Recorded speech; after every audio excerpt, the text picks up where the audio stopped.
Score foundation और take Mahindra foundation प्रस्तुत करते हैं दृष्टिहीनता पे आधारित टीवी कार्यक्रम नजरिया का रेडियो रूपांतर।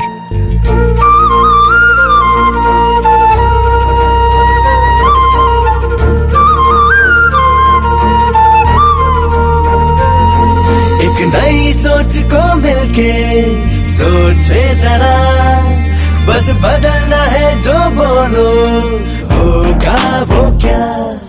नजरिया नजरिया नजरिया नजरिया नजरिया नजरिया नजरिया नजरिया नजरिया नजरिया नजरिया।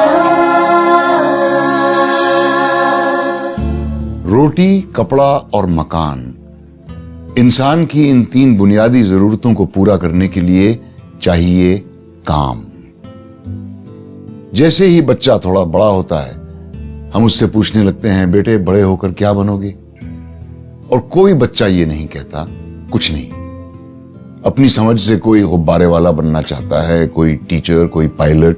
काम या एम्प्लॉयमेंट की सिर्फ ये अहमियत नहीं है कि आप अपनी नौकरी से कमा खा सकते हैं, बल्कि काम आपकी पहचान बन जाता है, आपको सोसाइटी का एक प्रोडक्टिव हिस्सा होने का एहसास दिलाता है। और सिर्फ इसलिए कि कोई इंसान देख नहीं सकता, उसे नौकरी या प्रोडक्टिव एम्प्लॉयमेंट से दूर रखना उसके पूरे वजूद को, उसके पोटेंशियल को नजरअंदाज करने के बराबर है। और इसमें नुकसान किसका है? सिर्फ दृष्टिहीन संख्या का या पूरे समाज का? जैसा कि नसीरुद्दीन शाह साहब ने अपना विचार हमारे साथ बांटा, आज का ये शो जुड़ा है रोजगार से। और नसीर साहब के इस सवाल के जवाब को ढूंढने की कोशिश में हम बात कर रहे हैं तीन लोगों से। तो सबसे पहले हम बात करेंगे कोलकाता में प्राइस वाटर हाउस कूपर्स में काम करने वाले आसिफ इकबाल से। हमने कोचिंग इंस्टीट्यूट काफ़ी कलकत्ता शहर में एक कोचिंग को बोला, वो ने बोला कि सॉरी आसिफ, हमें कोई एक्सपीरियंस नहीं है ब्लाइंड और विजुअली इम्पेयर्ड को पढ़ाने में, हमें पता है कि आप most probably you will fail और ये हमारे लिए नेगेटिव इम्प्रेशन होगा। तो हमें लगा कि ये चलिए पहला एक्सपीरियंस, इस टाइप की कहानी तो बहुत सुनते रहते हैं, चलो let's apply for second. Finally छठे रिजेक्शन के बाद सातवां जब हुआ तो उसने फाइनली हमें लिया। जनरली एक MBA का इंटरव्यू अबाउट 15 से 20 मिनट होता था, बट मेरा करीब 1.5 घंटा लास्ट किया। तमाम सवाल जवाब करने के बाद उन्होंने बोला ठीक है, हम एडमिशन तो कोई एक ही कंडीशन में देंगे, तुम्हारे लिए कोई लोअर स्टैंडर्ड नहीं होगा। तो हमने उनको एक ही बात बोला कि सर हमें मौका दीजिए और हम अपना प्रूव वर्थ करते हैं। और हम उस टाइम में जब हम निकले थे तो हम सिर्फ 5वां हिंदुस्तानी जिसने MBA किया था विद विजुअल इम्पेयरमेंट सिम्बायोसिस में पहला रहा। हमने आसिफ इकबाल से पूछा कि उनका रोज का शेड्यूल कैसा रहता है। टिपिकली हम लोग को क्लाइंट मीटिंग्स करीब 80% ऑफ द डेज रहता है। हमारी इंडस्ट्री में ये बहुत ही मायने रखती है एक्चुअली मीटिंग्स, और फिर हम लोग उसको प्रोजेक्ट प्लान में देख रहे हैं कि क्या क्या स्कोप है, क्या डिलीवरेबल है, क्या फॉलो करना है। फिर उसके बाद लगभग ये सब वाइंड अप करके फिर typical busy day would get me home around 7:30 to 8 o'clock। अपने कई प्रोजेक्ट्स में से एक आधार UID प्रोजेक्ट के बारे में इकबाल साहब ने हमें ये बताया। आधार में भी हमने इंक्लूजन स्ट्रैटेजी बनाई और हमने काफ़ी camps for the disabled enrolment किया। We did lot of pilot project in Andhra Pradesh, Karnataka, Pondicherry, Tamil Nadu, even in Delhi NCR region. उस पायलट को फिर हमने एक स्टैंडर्ड ऑपरेटिंग प्रोसीजर्स डेवलप की और कुछ पॉलिसीज डिसीजंस लेनी थी जिन्होंने हमने रेकमेंड किया। जैसे अभी फॉर एग्जांपल आधार एनरोलमेंट, जब उस टाइम में काफ़ी भीड़ था एनरोलमेंट सेंटर्स में, तो वहाँ पे महाराष्ट्र गवर्नमेंट के साथ उन्होंने मिलकर एक नोटिफिकेशन किया था कि जो भी डिसेबल्ड है उनको प्रायोरिटी एनरोलमेंट देंगे, और सीनियर सिटीजन्स और एक प्रेग्नेंट लेडी। तो आसिफ, जो लोग आपको इस समय सुन रहे हैं उन्हें आप क्या कहना चाहेंगे? एक चीज़ अगर लाइफ में अगर आप अपना एटीट्यूड थोड़ा सही कर लेना, हाँ होगा, या हो सकता है करेंगे, तो अपने आप सब कुछ अलाइन हो जाता है। मुश्किल है लेकिन इम्पॉसिबल नहीं। दृष्टिहीनता से जिंदगी रुकती नहीं। इससे जुड़ी किसी भी जानकारी के लिए डायल करें 011-460-70-380 या हमें मेल करें helpdesk@eyeway.org पे। ये है रोशनी का कारवां।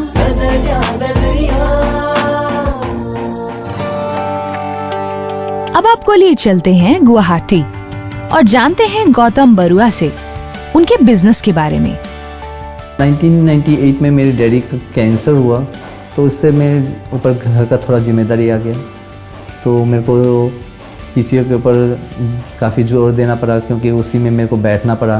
पहले किसी और को रख के करा था, फिर खुद भी मैंने सीखना स्टार्ट कर दिया।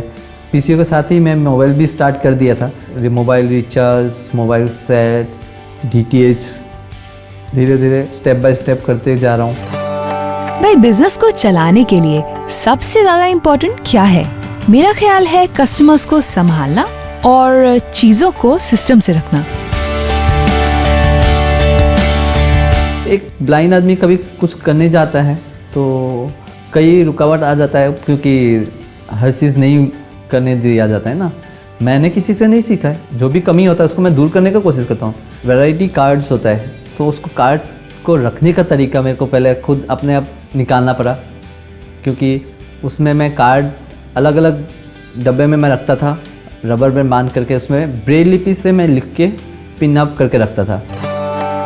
दृष्टिहीनता के चलते एक बात सोचने वाली है, अगर दुकानदार देख नहीं सकता तो शायद उसके कस्टमर्स उसे धोखा दे दे। तो गौतम ऐसे में क्या करते हैं? कस्टमर्स कभी फेक नोट ला के फ़ायदा उठाने की कोशिश करता है, इसमें मेरे को काफ़ी परेशान रहता है। लेकिन आजकल फ़िलहाल नहीं है, क्योंकि अभी देखने से पता चल जाता है कि एक फेक नोट है कि असली नोट है। पैसे चोरी करने वाला भी आता है, ऐसा भी आता है कहीं, ऐसा नहीं है। मेरे को ठगाने वाला भी आया है। मैं ज़्यादा सोचता नहीं हूँ, जब आता है कर देता हूँ। लोग जो इनसे जुड़े हुए हैं वो इनके बारे में क्या कहते हैं? मुझे कभी ऐसा महसूस नहीं हुआ कि ये दूसरे रिटेलर से कुछ कमियां हैं, रिचार्ज वगैरह जो भी है, लगातार उनका ग्रोथ ही हो रहा है। और बाकी जो रिटेलर होता है नॉर्मल रिटेलर से, इनका ग्रोथ मुझे ज़्यादा दिख रहा है। और इसके दुकान में मुझे कभी ऐसा नहीं हुआ कि ये कुछ नहीं कर सकता है, क्योंकि जिस तरह से लापू रिचार्ज हो, कनेक्शंस का हो, हम लोग का इंटरनेट का भी जो भी डंगल्स डिवाइसेस सेल करता है, वो काफ़ी अच्छा रिस्पॉन्स है। क्योंकि इनका सेल जो अच्छा है और कस्टमर के साथ जो रेस्पॉन्स अच्छा है, तो इसीलिए हम लोगों ने क्या, इनको हम लोग का जो नवरत्न क्लब होता है, नेशनल लेवल का ये हम लोग का क्लब है, इलाइट क्लब, इसमें हम उनको जोड़ दिया है। इसकी वजह से हम लोग इसका स्पेशल ब्रांडिंग, स्पेशली गिफ्ट और मंथली क्वार्टरली हम लोग इसको रिवार्ड देते रहते हैं, क्योंकि ताकि वो मोटिवेट होते रहे और हम लोगों का बिजनेस आगे लेके जाइए। दिल्ली, हैदराबाद और बेंगलोर के शारीरिक रूप से निशक्त जनों के लिए एक खुशखबरी। टेक महिंद्रा फाउंडेशन का स्मार्ट प्लस सेंटर लाया है मुफ्त में ट्रेनिंग और नौकरी का सुनहरा अवसर। विस्तृत जानकारी के लिए संपर्क करें आईवे हेल्प डेस्क से 011-460-70380 पर। तो दोस्तों, इससे हमें ये पता चलता है कि काम करते समय शुरू में थोड़ी सी दिक्कत जरूर होती है, लेकिन उसके बाद सब आसान हो जाता है। अच्छा, अब आप लोग मुझे एक बात बताइए, अगर ग्रेजुएशन के बाद आपको टेलीफोन ऑपरेटर की नौकरी मिल जाए तो आपको कैसा लगेगा?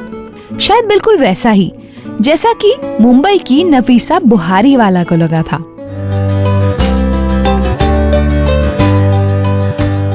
मैंने सेंट्रल बैंक ज्वाइन किया टेलीफोन ऑपरेटर की हैसियत से। मुझे बहुत फ्रस्ट्रेशन हुई कि BA विद इकोनॉमिक्स करके मुझे टेलीफोन ऑपरेटर बनना पड़ रहा है, क्योंकि वो तो मैं SSC के बाद भी कर सकती थी।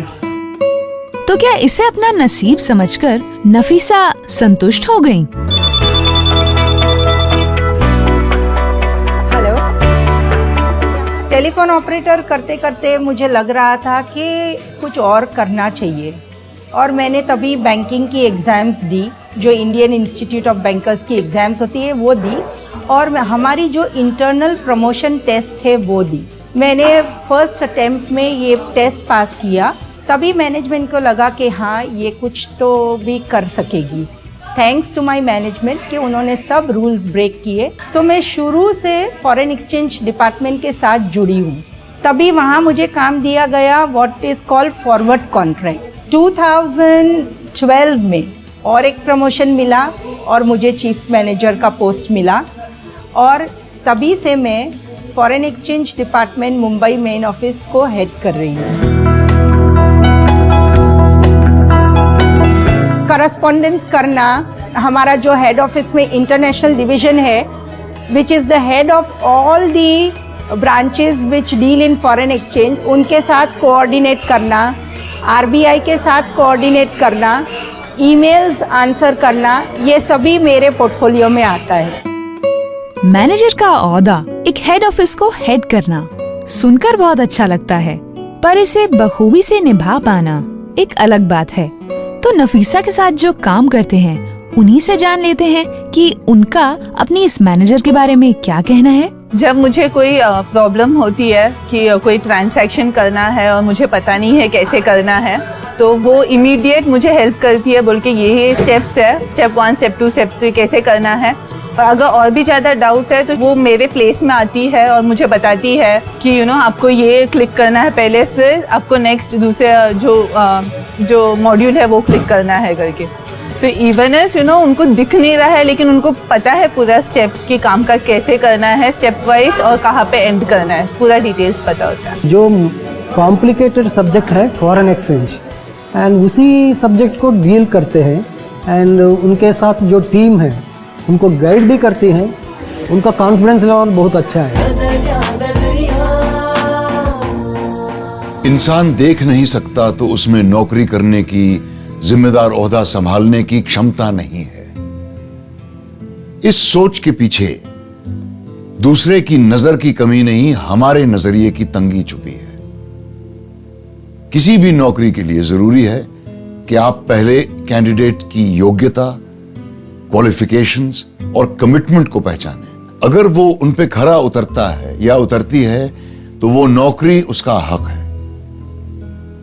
और जैसा हमने देखा है, काम करने के तरीकों में जरा सी फेरबदल से दृष्टिहीन काम करने वाले दूसरे एम्प्लॉइज के बराबर की जिम्मेदारी संभाल सकते हैं। जरूरत इस बात की है कि हम इस मानव संसाधन को, इस ह्यूमन रिसोर्स को पहचानें और उसे उभारने के तरीके निकालें, क्योंकि नजर से कहीं ज्यादा जरूरी है नजरिए का दुरुस्त होना। इस एपिसोड का ओरिजिनल टीवी कार्यक्रम देखने के लिए आप विजिट कर सकते हैं हमारा YouTube channel iWay India, EYEWAY INDIA। दृष्टिहीनता से जुड़ी जानकारी के लिए हमें ईमेल कीजिए। हमारा आईडी है helpdesk@iway.org या हमें फोन कीजिए। हमारा नंबर है 011-460-70380। इस कार्यक्रम के प्रस्तुतकर्ता थे टेक महिंद्रा फाउंडेशन और स्कोर फाउंडेशन।